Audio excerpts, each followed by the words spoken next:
What's up, Safemoon Army? It's Safemoon Mark here, and there were a lot of people who wanted me to extend my reflection video into discussing the burn specifically, and project how many tokens are likely to be burned in the future.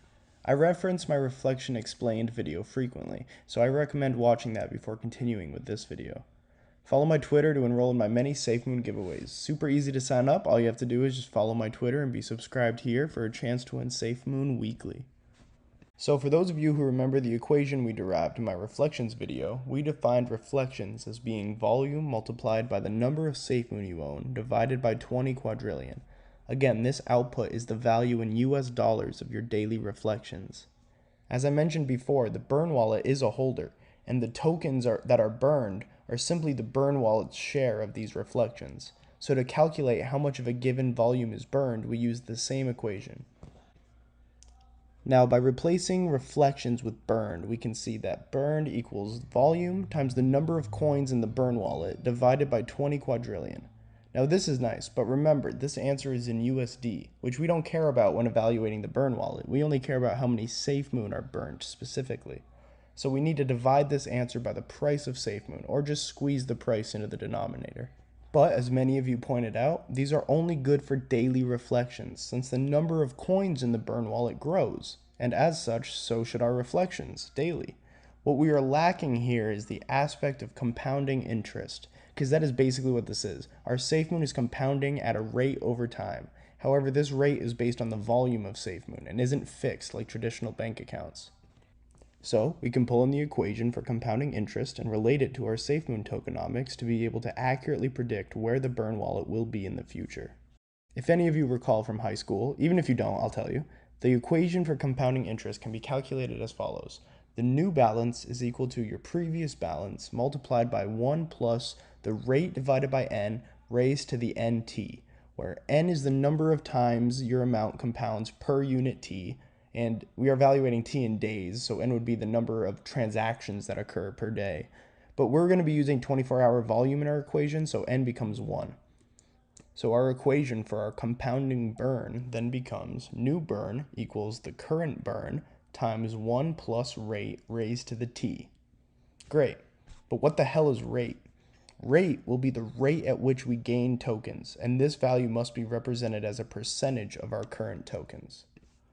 This may seem confusing, but we have already solved for this. It is our daily burn equation from earlier. The rate at which we gain new tokens per day is the output of the daily burn equation, divided by the number of tokens in the burn wallet.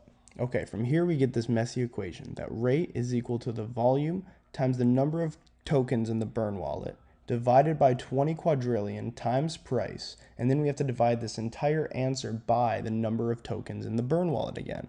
Well, what happens here? The number of tokens in the burn wallet cancels out, leaving us with a rate that only relies on volume and price. Now we see that rate is equal to volume divided by 20 quadrillion multiplied by price. Let's substitute this back into our compound interest equation to see that the new burn is equal to the current burn times 1 plus volume divided by, in parentheses, 20 quadrillion times price, all of that raised to the number of days that we will be evaluating this equation for. So if we're doing a month, days would be 30. If we were trying to see the answer in a year, days would be 365. We now have a fully functional equation to model how the burn will compound over the next few years or months or however long you want to look. Feel free to manipulate this equation and isolate variables. It'll give you a lot of insight into how Safemoon works at a core level. But that is out of the scope for this video, so I'll just continue with the burn.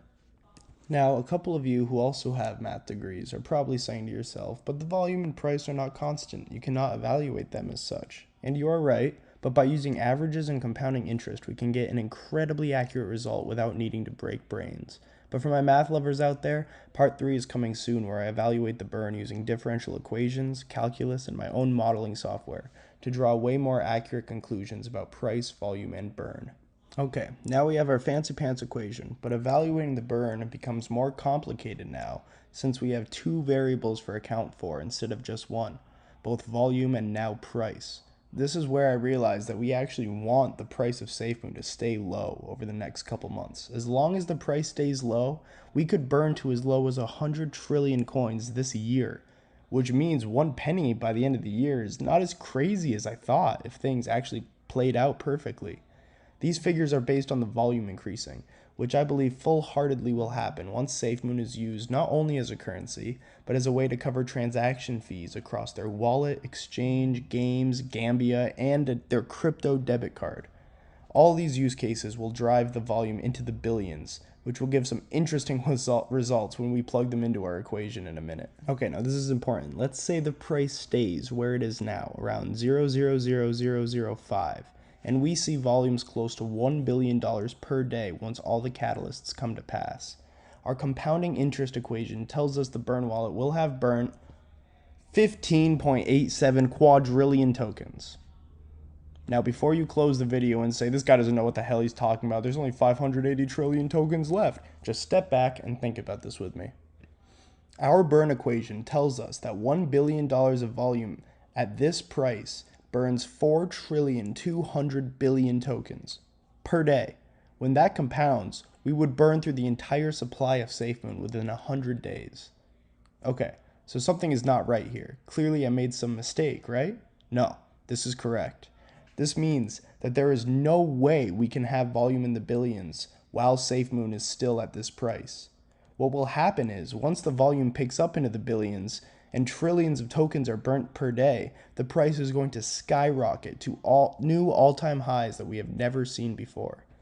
Why? Because it has to. The burn wallet will be burning tokens too quickly. There will be way more demand than supply, and the price will need to go up until we see more reasonable figures. Even if we plug in 1 billion per day when the price is 0.0001, that's still over 2 quadrillion burnt. That price is still not high enough. If we are going to sustain even $1 billion of daily volume, our price needs to rise as high as at least 0.0009, or 18x what it is right now. Personally, I believe Safemoon will see volumes in the tens of billions, and the math says if volume picks up, the price must increase, because it is impossible to burn through quadrillions of tokens when there aren't that many. Okay, enough hypotheticals. Safemoon has seen $587 million before as its highest volume, and lately it has been around the $50 million mark. Where could the burn wallet reasonably be in 3 years? Well, let's assume the worst case. Let's assume the exchange, the debit card, everything barely raised the volume at all. Maybe it'll raise it up to $75 million. If we keep our price of 0.00005, our equation says in 3 years the burn wallet will own 955 trillion tokens, leaving 45 trillion left.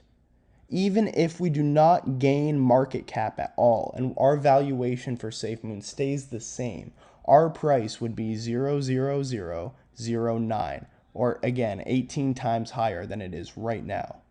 Even if we do not grow at all as a community or a company, just from a low daily volume, we will see the supply shrink incredibly low if the price stays at these low levels.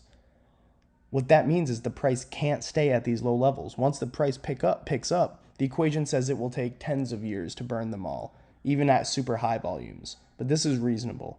At this point, we won't even care anymore because everyone watching this video will have 100x their money.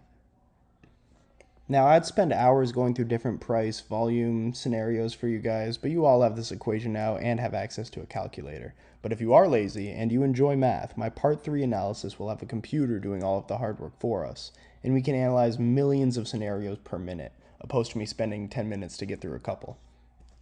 All of the cards are saying the price of Safemoon is destined to go up. Right now, the price is too low to support volumes of even $1 billion. So when the volume does reach that point, the price will have no option other than to go straight up to compensate. But even if the price does not go straight up right away, that is still beneficial to us because we will be stacking up tokens as reflections, and we will burn down to under 100 trillion in record speed.